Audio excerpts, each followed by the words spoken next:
செயல்பாட்டாளர் திரு சரவணன் அவர்கள் இதுவரை உரையாற்றுவது.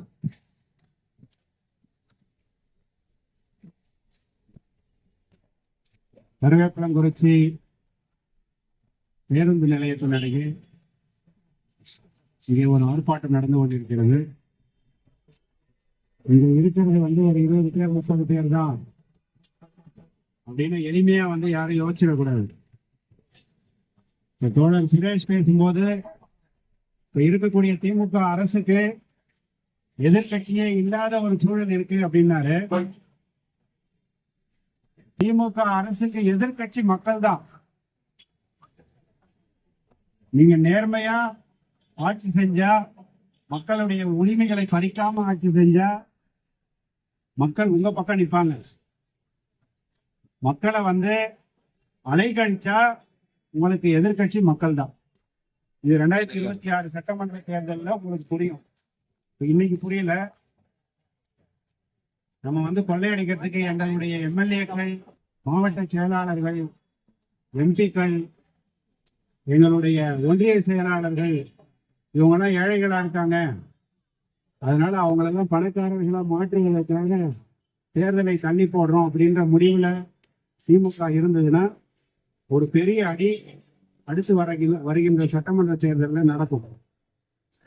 அதை நம்ம பார்க்கதான் போறோம். முந்தா நாள் எல்லா கட்சிகளையும் கூட்டி எங்களுடைய எம்பி தொகுதி குறையக்கூடாதுன்னு பேசுறீங்க. அதுல யாருக்கும் மாற்று கருத்து இல்லை. இங்க இருக்கக்கூடிய எல்லா கட்சிகளும் அதுல உடன்படுறோம், எல்லா அமைப்புகளும் உடன்படுறோம். நம்மளுடைய உரிமை பறிபோக கூடாதுன்னு குரல் கொடுக்குறீங்க. அதுக்கு எங்களுடைய முழு ஆதரவு உண்டு. மும்மொழி கொள்கையை ஏற்றுக்கொள்ள மாட்டோம், 2 மொழி கொள்கை தான் தமிழ் அப்படின்னு நீங்க சொல்றீங்க. அதை எல்லா தமிழர்களும் ஏற்றுக்கொள்றாங்க. அதுல யாருக்கும் மாற்று கருத்து இல்லை. எந்த திணிப்பையும் எந்த ஆதிக்கத்தையும் ஏற்றுக்கொள்ள மாட்டோம் அப்படின்னு தமிழ்நாட்டு மக்கள் நிக்கிறது காலம் காலமா நடந்துட்டு இருக்கு. 2000-3000 வருஷங்களா நம்மளுடைய உரிமைக்காக நம்ம நிக்கிறது தொடர்ச்சியா நடக்குது. இன்னைக்கு ஒரு உரிமை மீறல் நடக்குது.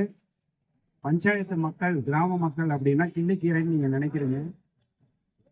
முறையா சட்டத்துக்கு உட்பட்டு 5 ஆண்டுகளுக்கு ஒரு முறை நடத்த வேண்டிய ஊராட்சி தேர்தலை நீங்க நினைச்சா நடத்துறீங்க, நினைச்சா நடத்த மாட்டீங்க. அப்படின்னா இது உண்மையிலேயே ஜனநாயக ஆட்சியா, இது உண்மையிலேயே மக்கள் நல ஆட்சியா அப்படின்ற கேள்வியை நம்ம முன்வைக்க வேண்டிய அவசியம் இருக்கு. இன்னைக்கு தமிழ்நாடு முழுக்க 28 மாவட்டங்கள்லயும் போய் நேர்ல மக்கள் சந்திச்சு பேசுறதுக்கான அடிப்படை காரணம் என்னன்னா, இந்த திமுக அரசு சட்டத்தை மீறி செயல்படுகிறது, மக்கள் விரோதமாக செயல்படுகிறது, ஜனநாயக விரோதமாக செயல்படுகிறது அப்படின்றத, இந்த உண்மையை மக்களுக்கு சொல்ல வேண்டிய கடமை எங்களை மாதிரியான தன்னாட்சி அறப்போர் இயக்கம் போன்ற அமைப்புகளுக்கு இருக்கு. 5 வருடங்களுக்கு ஒரு முறை உள்ளாட்சி தேர்தல்களை நடத்துவதற்காக மாநில தேர்தல் ஆணையருக்கு அங்க 2 IAS அதிகாரிகளை நம்ம சம்பளம் கொடுத்து உட்கார வச்சிருக்கோம். அவங்களுக்கு கீழே வேலை செய்ய ஒரு 10-15 பேர் இருக்காங்க. சென்னை கோயம்பேடுக்கு எதிரிலேயே ஒரு முக்கியமான இடத்துல ஒரு பெரிய ஆபீஸை கட்டி தந்திருக்கோம். யாருடைய வரிப்பணத்துல உங்களுக்கு சம்பளம் கொடுக்குறோம். 5 வருஷமா இப்ப 2020 ஜனவரி 6ஆம் தேதி பதவி ஏற்கிறாங்கன்னா 2025 ஜனவரி 5ஆம் தேதி முடியுதுன்றது உங்களுக்கு தெரியாதா? 5 வருடங்களுக்கு முன்பே தீர்மானிக்கப்பட்ட ஒரு விஷயத்த ஏதோ நேற்று தான் நடக்குது, இன்னைக்குதான் நடக்குன்ற மாதிரி ஒரு சத்தையான காரணத்தை சொல்லி தண்ணி போடுறதுக்காக, அரசியல் காரணங்களுக்காக நீங்கள் முயற்சி எடுத்தால் அதை எல்லாரும் அமைதியா பார்த்துட்டு இருக்கலாம். 2021-22 சட்டமன்றத்தில் பட்ஜெட் கூட்டத்தொடரப்போ அமைச்சர் சொல்றாரு, தமிழ்நாடு முழுக்க நகரமயம் ஆயிட்டு இருக்கு, இன்னும் அதிகமான நகரங்களை நாங்க உருவாக்க போறோம் அப்படின்னு சொல்றாரு. அது உண்மையிலேயே நல்ல ப்ரப்போசலா இருக்கிற பட்சத்துல, மக்கள் ஆதரவு இருக்கிற பட்சத்துல அதை நடைமுறைப்படுத்துறதுல எந்த சிக்கலும் இல்லை. ஆனா என்ன நடந்தது, தமிழ்நாடு முழுக்க எந்த ஊராட்சியிலையும் ஆலோசிக்கவே இல்லை, எந்த கிராம சபையிலையும் ஒப்புதல் வாங்கவே இல்லை. மக்களை கேட்காமலேயே 600க்கும் மேற்பட்ட ஊராட்சிகளை நாங்க இணைக்கிறோம் அப்படின்னு அரசு முயற்சி எடுக்குது. பல இடங்கள்ல போராட்டங்கள் இருக்குது. போராட்டங்கள் நடந்த இடங்கள் எல்லாத்தையும் விட்டுட்டு இன்னைக்கு கடைசியில ஒரு 376 ஊராட்சியை நாங்க பேரூராட்சியை மாத்துறோம், நகராட்சியை மாத்துறோம், மாநகராட்சியை மாத்துறோம்னு சொல்லி அரசாணை வெளியிடுறீங்க. அது எப்போ வருது? அந்த அரசாணை எப்போ வருது? ஜனவரி 5ஆம் தேதி பதவிக்காலம் முடியுதுன்னா 31ஆம் தேதி டிசம்பர் இந்த அரசாணைகள் வருது. அப்போ உங்களுடைய எண்ணம் என்ன? எங்களை மாதிரியான அமைப்புகள் கோர்ட்டுக்கு போனால் நாங்கள் வார்டு பிரிக்கிறோம், தொகுதி மறுவரையறை பண்ணுறோம், வார்டு மறுவரையறை பண்ணுறோம், வார்டை சேர்க்கிறோம், அதுக்கு எங்களுக்கு நேரம் தேவை, அதனால எலெக்ஷன் இப்போ நடத்த முடியாது அப்படின்னு சொல்றதை தவிர்த்து வேற என்ன உண்மையான காரணம் இருக்கு? நியாயமான காரணம் இருக்கு? சொல்லுங்க. முழுக்க முழுக்க திட்டமிடப்பட்டு ஒரு ஜனநாயக படுகொலையை திமுக அரசு நடத்தி கொண்டிருக்கிறது. அதை நாம் வேடிக்கை பார்க்க முடியாது. தேர்தல் ஆணையம் அப்படின்றது இந்த எலெக்ஷன் நடத்துறதுக்காக இருக்கக்கூடிய ஒரு அமைப்பு. நீங்க தேர்தலை நடத்தலைன்னா வேலையை ரிசைன் பண்ணிட்டு வீட்டுக்கு போங்க. உங்களுக்கு எதுக்கு மக்கள் வரி பணத்துல எதுக்கு சம்பளம் கொடுக்கணும்? இந்த அரசு உள்ளாட்சி தேர்தலை நடத்தலைன்னா இந்த அரசு எதுக்கு பதவியில் இருக்கணும்? நீங்க ரிசைன் பண்ணிட்டு போங்க. உங்களால முடியலன்னா ரிசைன் பண்ணிட்டு போங்க. அடுத்து வரவங்க எலெக்ஷன் நடத்திக்கோங்க.